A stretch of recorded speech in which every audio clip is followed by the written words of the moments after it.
My biggest video in terms of views was a video I did in 2017 about a tripod. And here in this clip here, I'm referring to one that I found on the street in New York City in 2005. It was a Husky, and it was a real beefy tripod, and it went really tall. I think it went to 9 feet.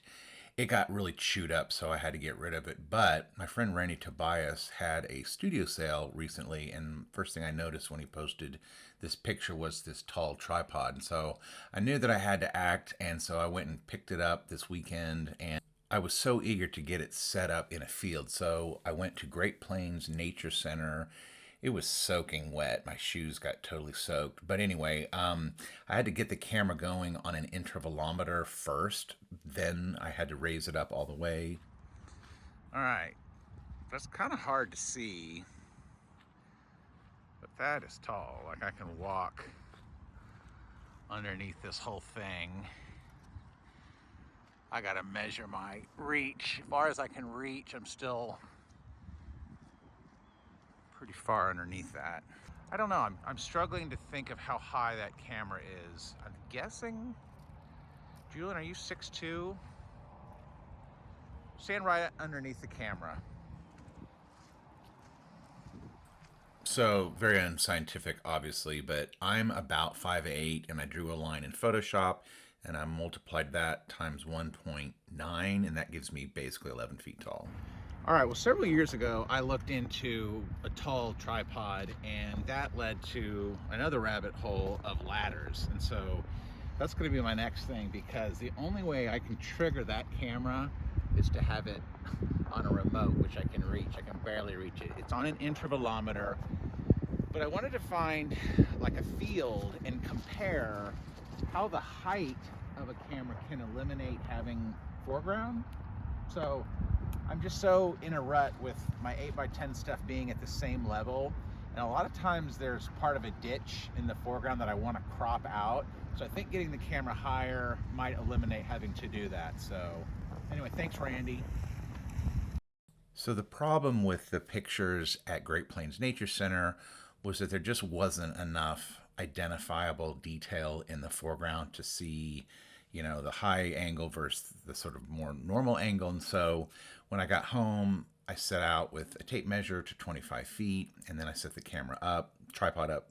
And I have to say, and this is controversial, but I am not a fan of the twist lock. Yeah, you're sitting there guessing which way. I know it'll probably take some getting used to. You really got to crank one twist down to get the next extension out, and I counted and there's 12 of them, and it's just a little bit of a workout just getting it set up, not gonna lie. But I had a high angle and a normal angle, and I loaded them on top of one another in Photoshop. The high angle, I was able to determine that you eliminate 5 feet of immediate foreground, and that's with a wide angle, so a 17 millimeter lens, of course, on a 35 millimeter camera, and that's when the camera is set to the horizon level.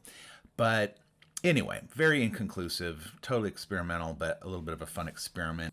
There's a lot I still need to figure out. Do I want to have a footprint that big when I'm out in the middle of, a border photo shoot?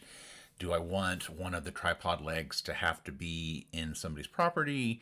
I have wanted some height but when I've been out there, but we'll see. I'll definitely take it along, and I need a ladder now. But the thing that I like the most is that this came from Randy Tobias. Randy was a photographer at the Wichita Eagle for many years, and I was really, following his work when I was in high school, and he's been a real mentor to me. And so before him, it belonged to Dan Moore, a photographer who passed recently. So I like that I'm going to be giving it a good home. I cannot figure out what this little device is. It seems to be a way that you can, I don't know, determine or lock in some location on that long arm. I don't know.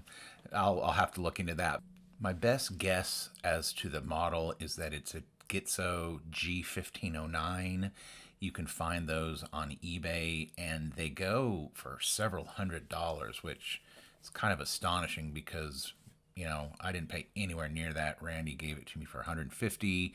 I will put it to good use, whether that's out photographing the border or something here in Wichita.